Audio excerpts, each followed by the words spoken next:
Olá, pessoal, tudo bem? Vou gravar aqui agora uma aula onde eu vou debater sobre aquela resenha que vocês fizeram referente à competência dos juizados especiais, tá? Eu vou usar esse gancho, esse assunto, para a gente fazer uma pequena revisão na estrutura do Poder Judiciário, ok? Então vamos lá, vou compartilhar a tela aqui com vocês.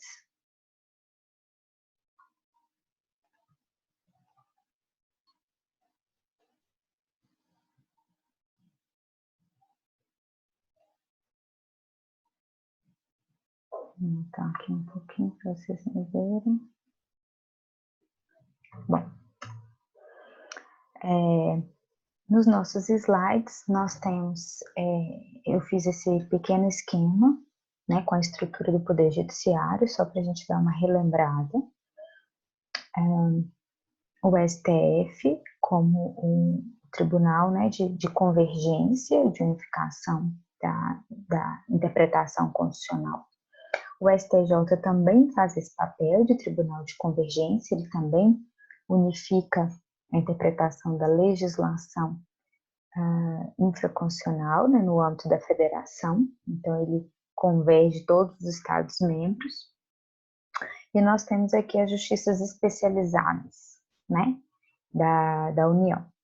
A Justiça Militar, que tem, né, seu regulamento próprio e tudo mais, a Justiça Eleitoral, que também tem seu regulamento próprio, seus procedimentos próprios.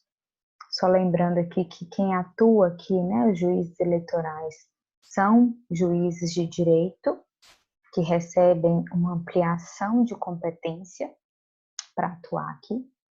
Nós temos a Justiça Especializada do Trabalho, né, que é um ramo tudo específico, uma carreira específica também com seus procedimentos, seu regimento interno. Aqui temos um grande ramo que chamamos de justiça comum, comum por não ser especializado como essas outras. Dentro da justiça comum, nós temos a justiça federal e temos a justiça estadual. O Superior Tribunal Militar, Tribunal Superior Eleitoral, Tribunal Superior do Trabalho, Superior Tribunal de Justiça são chamados de tribunais superiores. E esses aqui são os tribunais regionais, mais as turmas recursais no âmbito dos juizados especiais. E é essa estrutura aqui um pouquinho diferenciada, separada, é que nós vamos falar um pouquinho mais em seguida. Então, só para a gente relembrar essa estrutura, aqui nós teríamos, em regra, a nossa primeira, em regra não, aqui é a primeira instância dessa estrutura judiciária, né? Em regra, os processos se iniciaram aqui, nessa categoria de base, nessa primeira instância, mas vocês já viram, nós temos hipóteses em que o processo não começa aqui, ele começa já aqui nessa segunda etapa, ou mesmo nessa terceira etapa, ou aqui direto, ok? Nós vamos ver isso mais especificamente numa revisão de estrutura do Poder Judiciário. Eu vou gravar um segundo vídeo. Então, aqui nós temos a primeira instância, aqui nós teríamos a segunda instância, né, que são os tribunais regionais. Então, cada Estado-membro tem o seu, exceto aqui na Justiça Federal, que os TRFs são aglutinados, né, tem mais de um Estado-membro no mesmo TRF. E temos aqui os tribunais superiores, ou instância especial e instância extraordinária. Lembrando que também já falamos em sala, por que nós não podemos chamar essa estrutura aqui, que a gente vê claramente como um terceiro degrau, como uma terceira instância, aqui seria quase que uma quarta instância em alguns casos, mas por que nós não chamamos assim tecnicamente? Nós precisamos chamar a terminologia técnica correta é primeira instância, segunda instância, instância especial ou instância extraordinária. Por quê? Essas instâncias especiais e a instância extraordinária, elas não estão abertas para todos os processos, para toda e qualquer parte, igual a segunda instância está. Então, as instâncias, digamos, obrigatórias são a primeira e a segunda. Para você ter acesso à instância especial e à instância extraordinária, você precisa preencher requisitos especiais e requisitos extraordinários. Então, não é a regra geral. A regra geral é: você inicia o seu processo na primeira instância, você tem a instrução probatória e você recebe a decisão de mérito. Regra geral, todo mundo tem direito ao acesso à instância recursal, a segunda instância. As demais instâncias, especial e extraordinária, não estão disponíveis via de regra. Elas estão disponíveis apenas para quem, quando eu digo quem, eu quero dizer o processo, as partes, enfim, para o processo, para a parte que preencha os requisitos especiais ou os requisitos extraordinários, ok? Então, não podemos chamar de uma terceira instância, porque se você fala terceira instância, dá a impressão de que todo o processo, necessariamente, via de regra, caminhará da primeira para a segunda, da segunda para a terceira. E isso não é verdade. Então, vamos lá. Isso foi o que fizemos em aula, né? Agora não vamos passar novamente. Falamos um pouco sobre as competências originária é inicial, né? Quando o processo começa já no STF. Recursal ordinária, que é quando ele funciona como uma segunda instância recursal. E a recursal extraordinária, que é onde ele exerce a sua grande função de convergência de interpretação constitucional. Nessa competência recursal extraordinária é que nós temos o instrumento da repercussão geral, que nós estudamos em sala, vocês fizeram até um pequeno trabalho sobre isso. Aqui falando da repercussão geral. O STJ é a mesma coisa, nós estudamos de forma um pouco mais específica as competências originárias, ou seja, quando o processo começa no STJ, a competência recursal ordinária, que é quando o STJ funciona como uma segunda instância recursal, e a sua grande competência que está na competência recursal especial, que é aquela instância especial, que eu falei agora há pouco, que não está aberta de forma geral para todos os processos. Ela existe, mas para acesso apenas àqueles processos, aquelas partes que preencham os requisitos específicos. Bom, e aqui chega na questão do juizado especial, que eu quero tratar com vocês especificamente neste vídeo. E aí eu falei com vocês duas regras para a competência dos juizados especiais. Primeiro, juizados especiais e não cabimento de recurso especial ao STJ. Existe uma súmula proferida pelo STJ dizendo que, lembrando que essa súmula não é vinculante, afinal, somente o STF tem competência para emitir súmulas vinculantes, mas é uma súmula interpretativa, né, que acaba convergindo a interpretação do STJ, acaba compelindo didaticamente, né, de forma educativa, tanto as decisões proferidas pelos ministros do STJ e também indiretamente as partes, os juízes das instâncias inferiores. Essa súmula 203 diz que não cabe recurso especial contra decisão proferida por órgão de segundo grau dos juizados especiais. Esse órgão de segundo grau dos juizados especiais são as turmas recursais, que a gente viu no esquema anterior. E juizados especiais, e agora, cabimento de recurso extraordinário ao STF. É cabível recurso extraordinário contra decisão proferida por juiz de primeiro grau nas causas de alçada ou por turma recursal de juizado especial civil e criminal. Aqui eu acrescentaria também os juizados especiais da Fazenda Pública, que vieram posteriormente, né? Mas que têm o mesmo procedimento dos juizados especiais civis e criminais. Então, o recurso extraordinário é cabível, e aqui está a fundamentação constitucional dessas duas súmulas. Nós vamos retomar isso aqui.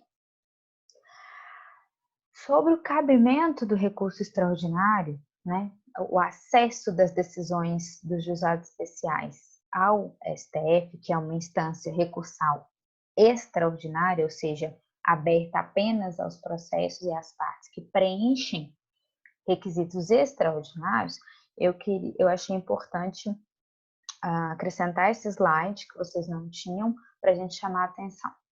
É cabível, ou seja, em tese, existe uma autorização constitucional para interposição. Então, em tese, os processos que correm nos juizados especiais podem ter acesso a essa instância extraordinária. Isso não significa que eu vou conseguir interpor e ter meu recurso extraordinário conhecido em todo e qualquer processo que tramitou no juizado especial. E aí vem essa questão da interpretação restritiva.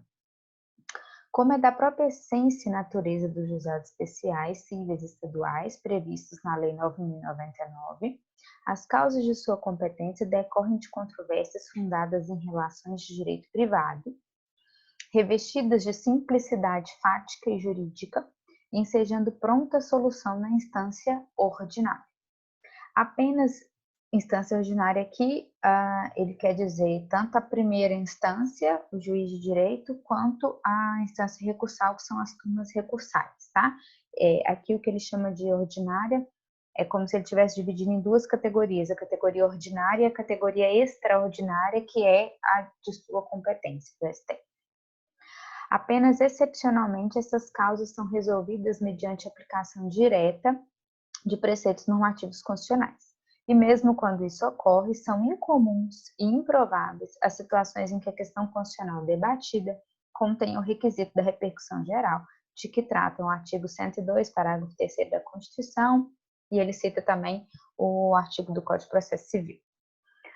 Então, aqui, o STF está deixando claro que, embora seja possível em tese, ele já está deixando claro que ele interpreta de forma restritiva e que ele entende incomum e improvável que os processos do juizado especial consigam preencher os requisitos de acesso à instância extraordinária. Por isso mesmo, os recursos extraordinários interpostos em causas processadas perante os juizados especiais civis somente podem ser admitidos quando for demonstrado o pré-questionamento em matéria constitucional envolvida diretamente na demanda, o requisito da repercussão geral estiver justificado com indicação detalhada das circunstâncias concretas e dos dados objetivos que evidenciem, no caso examinado, a relevância econômica, política, social ou jurídica. À falta dessa adequada justificação, aplicam-se ao recurso extraordinário interposto nas causas juizados especiais civis os efeitos da ausência de repercussão geral. Esse é o julgado que tem sido utilizado como parâmetro em todos esses casos que são oriundos dos juizados especiais para justificar, para fundamentar o não recebimento desses recursos extraordinários. Esses requisitos aqui, demonstração do pré-questionamento da matéria constitucional e a justificação e a demonstração da existência daquele instituto da repercussão geral que nós estudamos, esses requisitos valem para qualquer recurso especial, qualquer recurso extraordinário, tá? Não é só porque ele vem do juizado especial como se eles tivessem criado esses requisitos para processos oriundos de juizados especiais. Não. Os processos oriundos da justiça comum, das justiças especializadas federais também, né? Na verdade, para se ter acesso a um recurso extraordinário, para que seu recurso extraordinário possa ser conhecido e em seguida julgado no mérito. Todos os processos, todos os casos, todos os recursos precisam atender a esses requisitos, que são justamente os requisitos extraordinários. E aqui está o estudo que eu pedi vocês para fazerem, né? Como que é aquela árvore, né, de procedimental de recursos, no caso de mandado de segurança contra atos dos juízes dos juizados especiais ou contra ato da turma recursal. Então, vamos lá. O esquema, então, a gente pegando aquele esquema maior, que começamos com ele, né? Esse esquema maior que nós iniciamos com ele. E fazendo esse recorte aqui dos juizados especiais, nós teríamos algo parecido com isso. Então, aqui nós temos, na primeira instância, os juizados especiais cíveis, os juizados especiais criminais e os juizados especiais da Fazenda Pública, ok? Na segunda instância, nós temos dentro da Justiça Comum Estadual o Tribunal de Justiça e as turmas recursais. Aqui foi a forma que eu encontrei aqui no PowerPoint de fazer esse esquema, mas não é que o Tribunal de Justiça está acima dos juizados cíveis e criminais e a turma recursal da Fazenda Pública, não. A segunda instância dos 3 juizados especiais é a turma recursal, ok? O Tribunal de Justiça está ao lado da turma recursal, porque ambos têm essa categoria de segunda instância, ok? Aqui, ó, é esse recorte aqui que nós fizemos, né? Então, aqui para a gente lembrar, aqui. Eu deixei lá o Tribunal de Justiça só para a gente lembrar que a turma recursal funciona como se fosse o Tribunal de Justiça. Mas aqui nós temos desembargadores, ou seja, são magistrados, são juízes também, mas que eles funcionam, eles têm competência apenas no âmbito do Tribunal de Justiça. Aqui na turma recursal, nós temos os próprios juízes de primeiro grau, que exercendo as duas competências, eles continuam atuando nas suas respectivas varas, eles continuam responsáveis e julgando seus processos em primeira instância, em primeiro grau, e eles funcionam nos dias que tem sessão, que tem reunião das turmas recursais, eles funcionam como juízes da turma recursal. Então, é um órgão colegiado, assim como o Tribunal de Justiça, mas esse colegiado é formado por juízes de primeiro grau. Aqui, o colégio do Tribunal de Justiça, né, essa estrutura colegiada, ou seja, de mais de um julgador, é formada por julgadores que exercem apenas essa função, né? Aqui, eles não atuam mais na primeira instância, eles atuam apenas no âmbito do Tribunal de Justiça. Então, e isso faz uma diferença muito grande.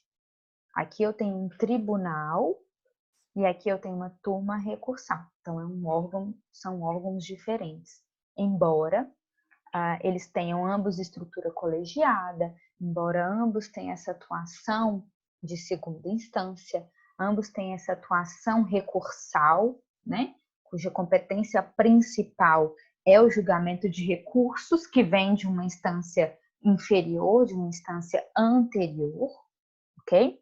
Como eu estou falando de um órgão formado por juízes de primeiro grau, então a turma recursal faz parte administrativamente dessa estrutura da Justiça Estadual Comum. Então, esses juízes fazem parte dessa estrutura administrativa do Tribunal de Justiça, mas a turma recursal é um órgão colegiado autônomo e independente do Tribunal de Justiça, ok? Então, nós temos, no âmbito dos GESPs, dos juizados especiais, a segunda instância funciona nas turmas recursais. Então, os próprios juízes de primeiro grau se reúnem nesse órgão colegiado e julgam os recursos. E como a gente já tinha visto naquela estrutura anterior, e vimos as duas súmulas da turma recursal dos juizados especiais, eu só consigo acessar o STF se eu conseguir preencher aqueles requisitos extraordinários que o STF já falou que no caso dos juizados especiais, eles presumem, né? Eles vão presumir o não preenchimento desses requisitos, né? Por todo o contexto, por toda a normatização, a regulamentação dos processos que tramitam, que podem tramitar nos juizados especiais, né? São processos com menor complexidade fática e jurídica. Então, isso já permite presumir que provavelmente ele não conseguirá preencher os requisitos de violação constitucional e de repercussão geral que seriam necessárias para acessar, de fato, o STF. Mas, em tese, está aberta aqui essa via recursal extraordinária. Ok? Então, prosseguindo.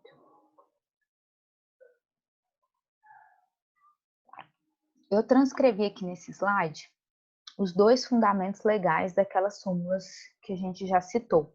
Acho que vale a pena a gente fazer a leitura.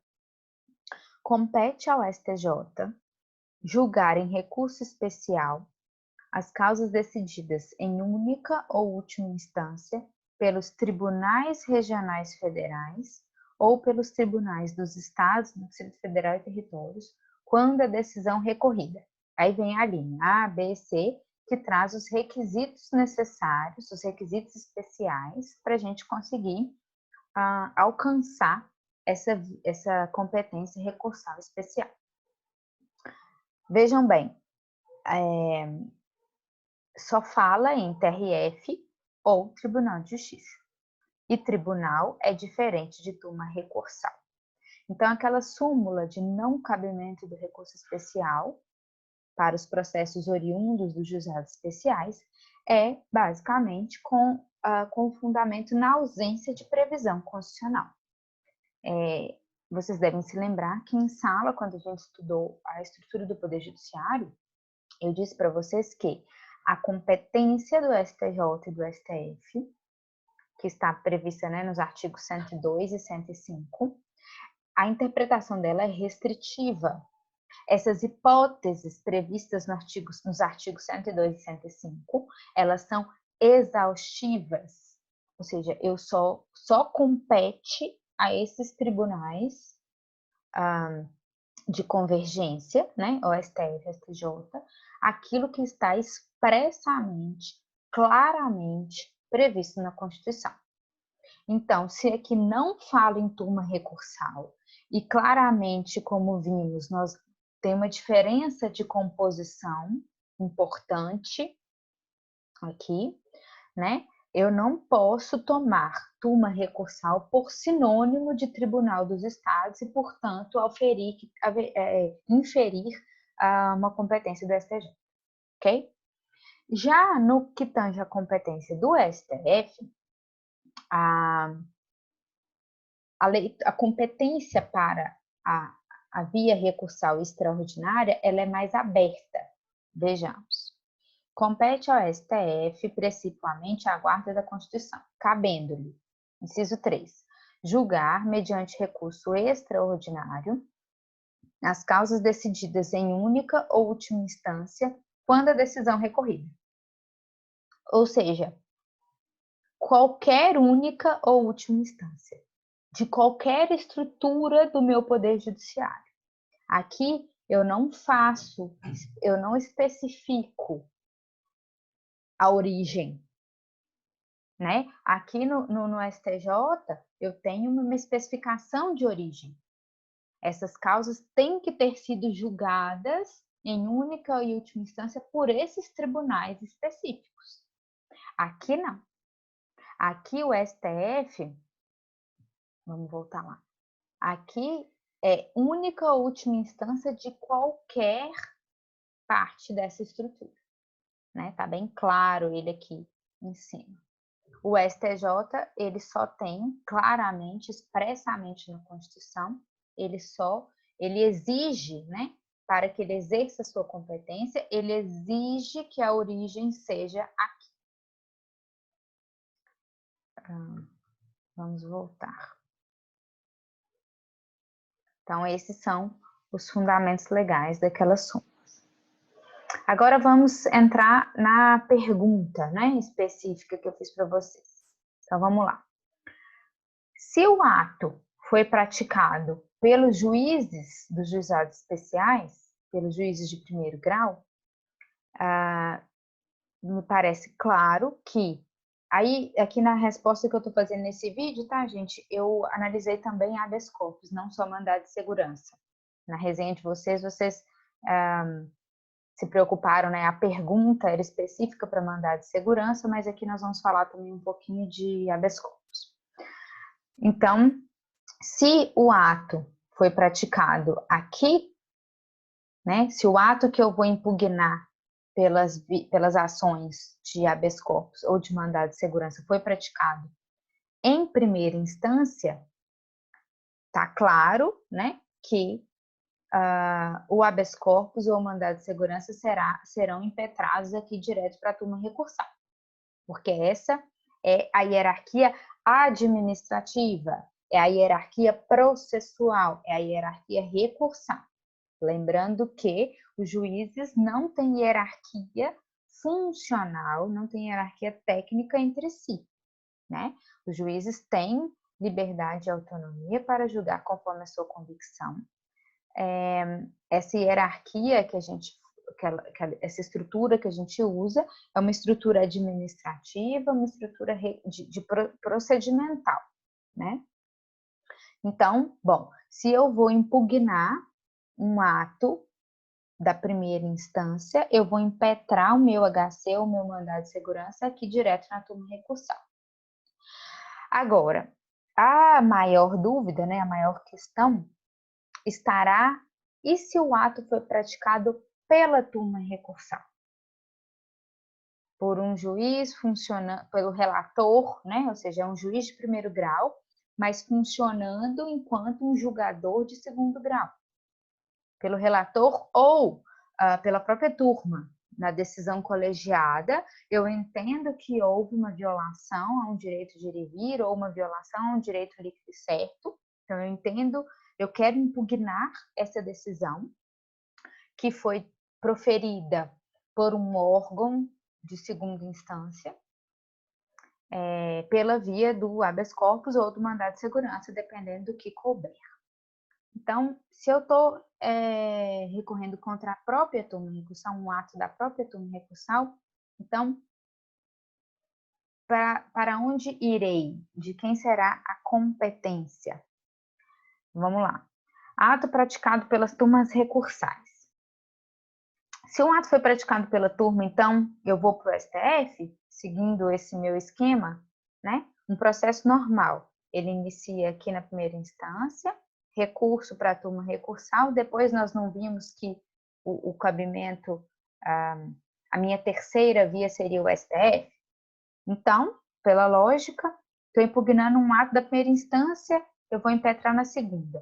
Então, se eu estou impugnando um ato da própria segunda, eu vou para quem está em cima dela, para o STF. É isso? Não, não é isso. A competência do STF é afastada por ausência de previsão expressa na Constituição. Já falei. A competência do STJ, do STF, ela é exaustiva, ela precisa estar expressa na Constituição. E quando eu vou lá estudar o artigo 102 da Constituição, que me traz todas as competências do Supremo, eu não enxergo essa competência para que eu possa impetrar um habeas corpus ou mandado de segurança contra ato de turma recursal. Lembrando que eu tenho um processo em andamento, certo?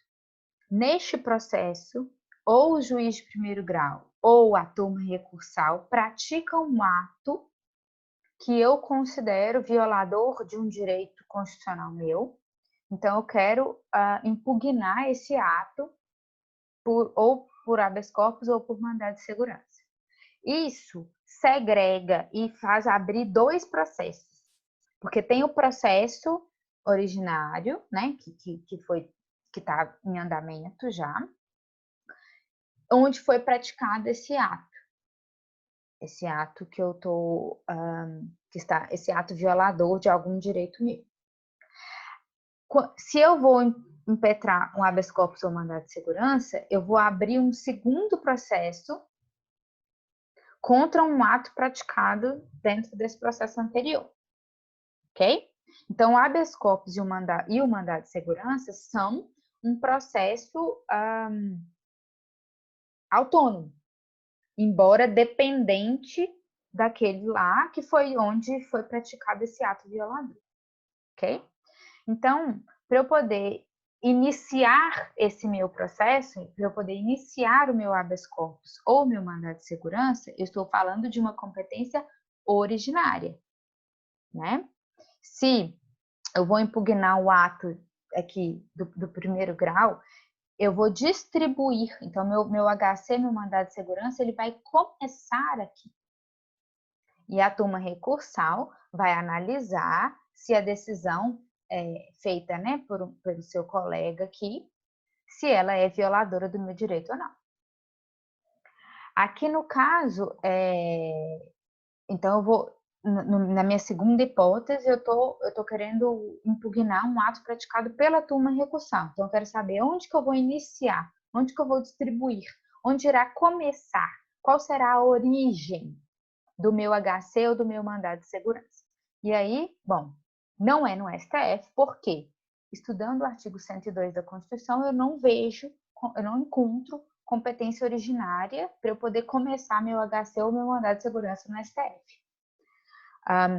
O 102, vamos ver o que ele fala sobre impetração, né? Ou seja, distribuição, início, origem de HC ou de mandado de segurança no STF.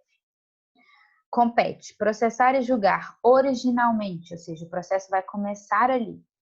O habeas corpus, sendo paciente qualquer das pessoas referidas nas alíneas anteriores, o mandado de segurança e o habeas data. Ou seja, até aqui, tudo bem, né? Ele tem competência para receber a distribuição originária dessas ações. Mas está especificado que tem que ser contra atos do presidente, das mesas da Câmara ou do Senado, Tribunal de Contas, Procurador-Geral da República ou do próprio STF. Não é o nosso caso. No meu caso, eu estou querendo impetrar um habeas corpus ou um mandado de segurança, mas é contra um ato praticado por uma turma recursal de juizado especial. Não está listado aqui. Então, o STF não tem competência. Tem ainda o habeas corpus quando o coator for Tribunal Superior, turma recursal não é Tribunal Superior, ou quando o coator ou o paciente for autoridade ou funcionário cujos atos estejam sujeitos diretamente à jurisdição do Supremo Tribunal Federal, ou se trate de crime sujeito à mesma jurisdição em uma única instância. Não consigo enquadrar na competência do STF o recebimento do meu HC, do meu mandado de segurança. Então, eu preciso procurar em outro lugar. E a questão é que nós temos duas respostas diferentes. Para os mandados de segurança, utiliza-se por analogia, ou seja, não há norma expressa, a competência do Tribunal de Justiça, vejam bem, para julgar mandado de segurança de seus próprios atos. A LOMAN é a Lei Orgânica da Magistratura. Ela prevê que compete aos tribunais, aqui são os tribunais dos estados, privativamente, julgar originariamente os mandados de segurança contra os seus próprios atos, os dos respectivos presidentes e os de suas câmaras, turmas ou sessões. Então, o que acontece? Na Lei Orgânica da Magistratura, está prevista a competência do próprio Tribunal de Justiça para julgar mandado de segurança contra atos praticados pelo próprio Tribunal de Justiça. Eu gostaria de só lembrar para vocês, essa LOMAN, essa Lei Orgânica da Magistratura, acho que vale a pena a gente relembrar, ela é exatamente aquela lei complementar que está prevista no artigo 93, aqui dentro do capítulo referente ao Poder Judiciário. Você se lembra, no artigo 93 está dizendo que lei complementar de iniciativa do Supremo disporá sobre o Estatuto da Magistratura, observados os seguintes princípios. E aí o artigo 93 já traz algumas determinações de ordem constitucional com relação à promoção, ingresso na carreira, promoção por merecimento, já tem aqui subsídio, já tem algumas regras previstas na própria Constituição. Mas o restante será disciplinado pela lei complementar, que veio a ser essa lei complementar número 35, veio a ser não, foi recepcionada a lei complementar 35 de 79, então ela já existia uma lei complementar que dispunha sobre a magistratura nacional, ela foi recepcionada pela Constituição de 88 e como nenhuma outra foi editada depois de 88, ela continua sendo válida e é chamada de LOMAN, que é a Lei Orgânica da Magistratura. Então, voltando aqui para o nosso slide. Então, a Lei Orgânica da Magistratura diz que os tribunais de justiça estaduais são competentes para julgar mandado de segurança contra ato do próprio Tribunal de Justiça. Então, se eu tenho um processo correndo, está lá no Tribunal de Justiça, e o Tribunal de Justiça, o presidente do Tribunal de Justiça, uma turma, uma Câmara do Tribunal de Justiça pratica um ato que eu considero violador de um direito constitucional meu, eu vou interpor um habeas corpus ou mandado de vou interpor um mandado de segurança, que aqui é a espécie para mandado de segurança, né? Vou interpor meu mandado de segurança no próprio Tribunal de Justiça. Tá?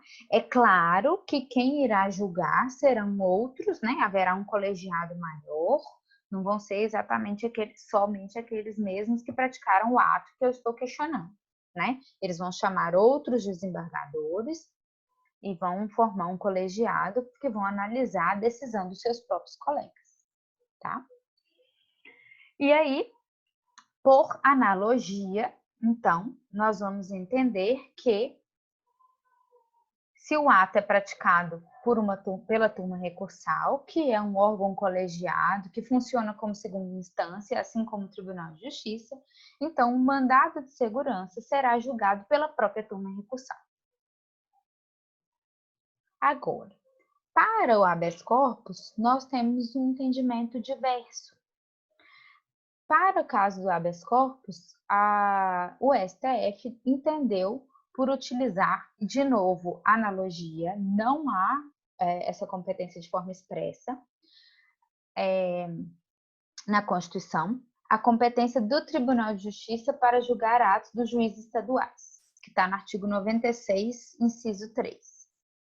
Compete privativamente aos tribunais de justiça julgar os juízes estaduais e do Distrito Federal e Territórios, bem como os membros do Ministério Público, nos crimes comuns e de responsabilidade, ressalvada a competência da Justiça Eleitoral. Na minha opinião, o que acontece? Na Constituição, o que a gente encontra mais próximo de uma competência para julgar habeas corpus, né? Algo que tenha a ver com a matéria penal, criminal, é isso que está disposto no artigo 96, que fala que os tribunais de justiça vão julgar os juízes e o Ministério Público. Como a turma recursal é composta por juízes estaduais, por juízes de primeiro grau, entende-se que dentro desse ambiente aqui, seria adequado eu considerar que também o Tribunal de Justiça, então, deve julgar habeas corpus se eu estou impugnando um ato praticado pela turma recursal. Mas, se eu vou interpor mandado de segurança, entende-se que haveria uma competência expressa prevista na LOMAN, haveria uma competência mais específica, né, do que essa prevista na Constituição. Eu teria uma determinação mais específica, porque que fala especificamente de mandado de segurança, que atribui ao próprio tribunal. Então, de forma analógica, eu atribuiria à própria turma recursal. Ficou meio confuso, né? principalmente a existência de duas soluções, dependendo de qual é o remédio constitucional, de qual é a ação constitucional que eu vou interpor. Usando aquele mesmo esquema que eu apresentei anteriormente, eu tentei desenhar aqui para ficar mais claro. Então, se eu tenho uma decisão da primeira instância, né, aqui dos juizados, uma decisão proferida em primeira instância do juizado, se eu quero interpor um habeas corpus ou um mandado de segurança, eu vou interpor ele para a turma recursal. Tá? Aqui é certinho. Ok? Mas, se o ato foi praticado pela própria turma recursal, se eu vou impugnar um ato praticado, uma decisão proferida pela própria turma recursal, né, em atuação de segunda instância, se eu vou interpor mandado de segurança, eu tentei fazer aqui um desenho que nos remeta a lembrar que o meu mandado de segurança vai girar aqui dentro da própria turma recursal. Eu vou impugnar para a própria turma recursal um ato proferido, praticado pela turma recursal. Mas, se a ação constitucional que eu vou precisar impetrar, que eu vou mover, é um habeas corpus, eu vou interpor o meu habeas corpus no Tribunal de Justiça. E aí aqui eu terei o Tribunal de Justiça analisando uma decisão proferida pela turma recursal. E aqui eu coloquei, é incoerente essas soluções diferentes para mandado de segurança e para habeas corpus?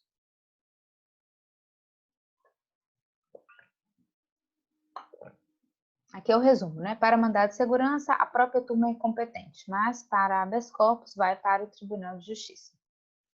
O argumento favorável à turma, a própria turma ser competente, é que, embora as turmas recursais se subordinem administrativamente ao Tribunal de Justiça, são consideradas órgãos independentes e de segundo grau de jurisdição. Então, as turmas recursais é como se elas fossem equivalentes ao Tribunal de Justiça. Nós vimos que não é a mesma coisa, tanto é que se meu processo está no Tribunal de Justiça, eu consigo interpor recurso especial para o STJ.